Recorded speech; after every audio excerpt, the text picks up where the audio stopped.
ምዕራፍ 31 እግዚአብሔርም ሙሴን እንዲህ ብሎ ተናገረው። ስለ እስራኤል ልጆች በቀል ምድያማውያንን ተበቀል፣ ከዚያም በኋላ ወደ ወገኖችህ ትከማቻለህ። ሙሴም ሕዝቡን ከእናንተ መካከል ሰዎች ለጦርነት ይሰለፉ፣ ስለ እግዚአብሔር በቀል ምድያምን ይበቀሉ ዘንድ በምድያም ላይ ይሂዱ።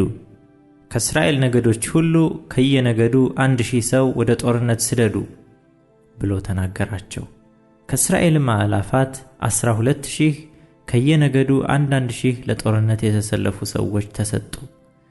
ሙሴም ከየነገዱ 1,000 ወደ ጦርነት ሰደደ።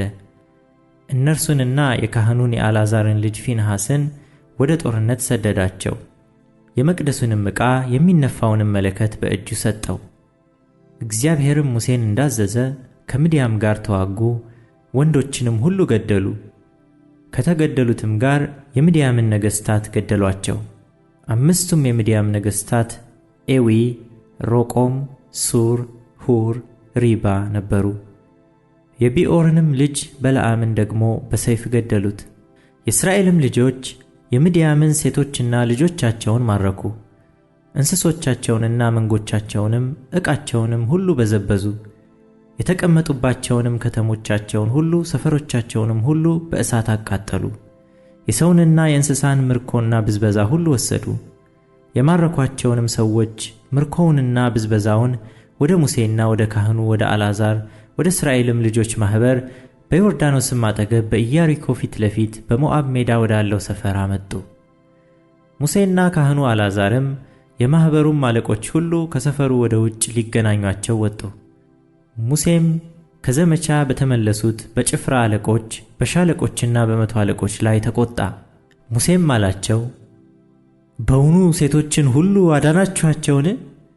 እነሆ እነዚህ በፌጎር ምክንያት በበለዓም ምክር እግዚአብሔርን ይበድሉ ዘንድ ለእስራኤል ልጆች እንቅፋት ሆኑ። ስለዚህም በእግዚአብሔር ማኅበር ላይ መቅሰፍት ሆነ። አሁን እንግዲህ ከልጆቹ ወንዱን ሁሉ ግደሉ፣ ወንድንም በመኝታ የሚያውቁትን ሴቶች ሁሉ ግደሉ። ወንድን የማያውቁትን ሴቶች ልጆችን ሁሉ ግን ለራሳችሁ አድኗቸው። ከሰፈሩም ውጭ 7 ቀን ስፈሩ። ሰውን የገደለ ሁሉ የተገደለውንም የዳሰሰ ሁሉ እናንተ የማረካችኋቸውም በ3ኛውና በ7ኛው ቀን ሰውነታችሁን ንጹሕ አድርጉ። ልብስንም ከቁርበትም የተዘጋጀውን ሁሉ ከፍየልም ጠጉር ከእንጨትም የተሠራውን ሁሉ ንጹሕ አድርጉ። ካህኑም አልዓዛር ከሰልፍ የመጡትን ሰዎች አላቸው፣ እግዚአብሔር ሙሴን ያዘዘው የሕጉ ሥርዓት ይህ ነው። ወርቁንና ብሩን፣ ናሱንም፣ ብረቱንም፣ ቆርቆሮውንም፣ አረሩንም በእሳት ለማለፍ የሚችለውን ሁሉ በእሳት ታሳልፉታላችሁ፣ ንጹሕም ይሆናል። ነገር ግን በማንጻት ውሃ ደግሞ ይጠራል። በእሳትም ለማለፍ የማይችለውን በውሃ ታሳልፉታላችሁ። በ7ኛውም ቀን ልብሳችሁን እጠቡ፣ ንጹሕም ትሆናላችሁ። ከዚያም በኋላ ወደ ሰፈሩ ትቀርባላችሁ።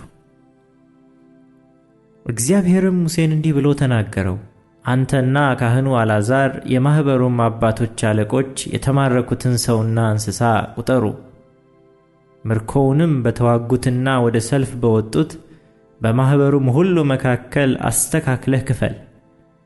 ከነዚያም ከተዋጉት ወደ ሰልፍም ከወጡት ሰልፈኞች ዘንድ ከሰዎችም ከበሬዎችም ከአህዮችም ከመንጎችም ከ501 ለእግዚአብሔር ግብር አውጣ።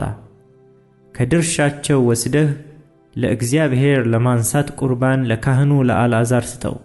ከእስራኤልም ልጆች ድርሻ ከሰዎች ከበሬዎችም ከአህዮችም ከመንጎችም ከከብቶችም ሁሉ ከ51 ትወስዳለህ። የእግዚአብሔርንም ማደሪያ አገልግሎት ለሚጠብቁ ለሌዋውያን ትሰጣለህ።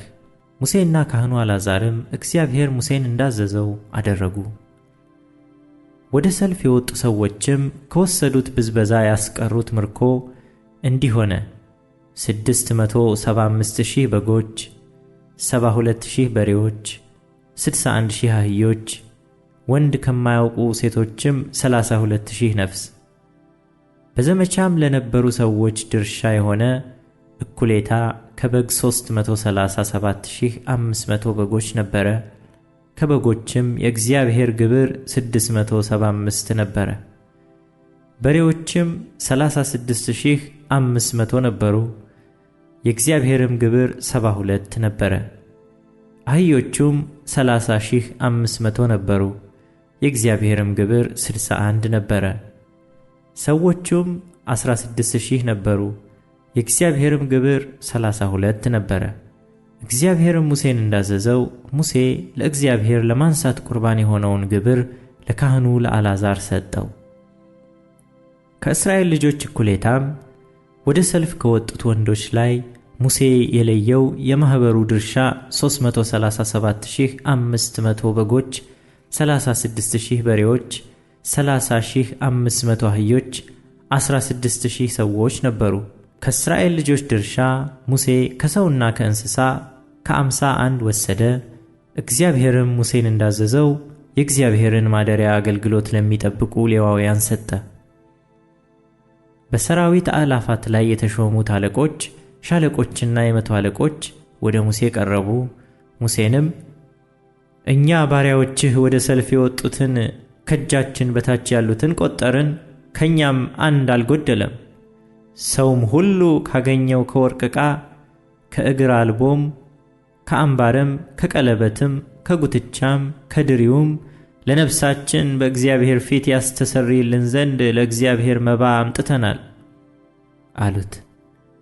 ሙሴና ካህኑ አልዓዛርም ወርቁንና በልዩ ልዩ የተሠራውን ዕቃ ሁሉ ከእጃቸው ተቀበሉ። ሻለቆችም የመቶ አለቆችም ለእግዚአብሔር ለማንሳት ቁርባን ያቀረቡት ወርቅ ሁሉ 16750 ሰቅል ነበረ። ወደ ሰልፍ የወጡ ሰዎች ሁሉ ከምርኳቸው ለራሳቸው ወሰዱ። ሙሴና ካህኑ አልዓዛርም ወርቁን ከሻለቆችና ከመቶ አለቆች ወስደው በእግዚአብሔር ፊት ለእስራኤል ልጆች መታሰቢያ ወደ መገናኛው ድንኳን አገቡት።